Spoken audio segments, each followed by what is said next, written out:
غزوہ کے اندر بڑے بڑے بڑے بڑے بڑے بڑے قاری کفار کے جتھے میں بھی تھے، کفار کے جتھے میں بھی بڑے بڑے قاری تھے۔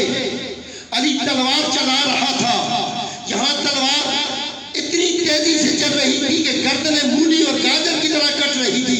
علی کی تلوار چلتی جا رہی تھی، علی اپنے دلیری انداز میں جا رہا تھا کہ آگے سے تلاوت شروع ہو گئی، قرآن کی قرات کی آواز آنے لگی۔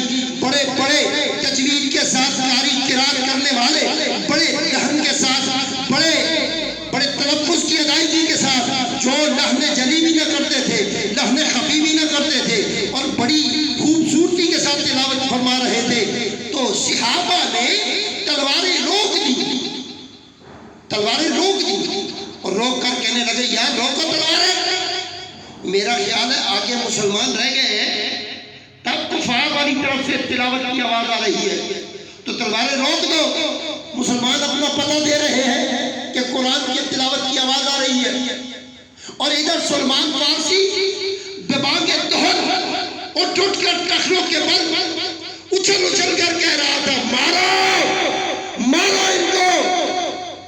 ادھر صحابہ کا ایک وفد حضور کی بارگاہ میں حاضر ہوا، یا رسول اللہ صلی اللہ علیہ وآلہ وسلم بڑی عجیب بات ہے، تلاوت ہو رہی ہے، علی لڑ رہا ہے، علی لڑ رہا ہے، تلاوت ہو رہی ہے، ادھر قرآن پڑھا جا رہا ہے اور تلاوت ہو رہی ہے، علی لڑ رہا ہے، تو کیا تلواریں روک نہ دے، علی کو منع کرے، تلاوت روک دے۔ مصطفیٰ نے پوچھا کون سی تلاوت ہو رہی ہے، کون سا قرآن پڑھا جا رہا ہے؟ کہا گیا قرآن کو کہا جاتا ہے صامت، یہ قرآن صامت ہے جو کتاب کی شکل میں، جو ورقوں کی صورت میں، جو کاٹھی پہ چڑھا ہوا اندر کا قرآن ہے، اس کو قرآن صامت کہتے ہیں۔ صامت قرآن وہ ہوتا ہے جسے خاموش قرآن کہتے ہیں، اور پڑھنے والے صامت قرآن پڑھ رہے تھے۔ مصطفیٰ نے پوچھا کیا آواز آ رہی تھی؟ کہا جا رہا تھا صامت قرآن پڑھا جا رہا ہے، اور حضور نے فرمایا مارو نہ، چھوڑ رہے کیوں ہو؟ تمہارے ساتھ ناطق قرآن علی جو ہے،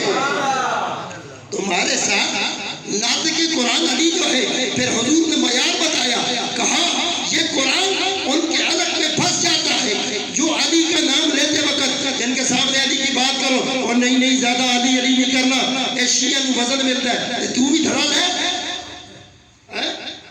کوئی سمجھ آ رہی نہیں آ رہی؟ لوگ کیا کہتے ہیں، کہتے جی زیادہ علی علی نہ کرو، زیادہ حسین حسین نہ کرو، ایشیاں طاقت مل رہی ہے، تو تو ہی طاقت ہے، تیرے کو پٹرول خرچ ہوتا ہے تیرا۔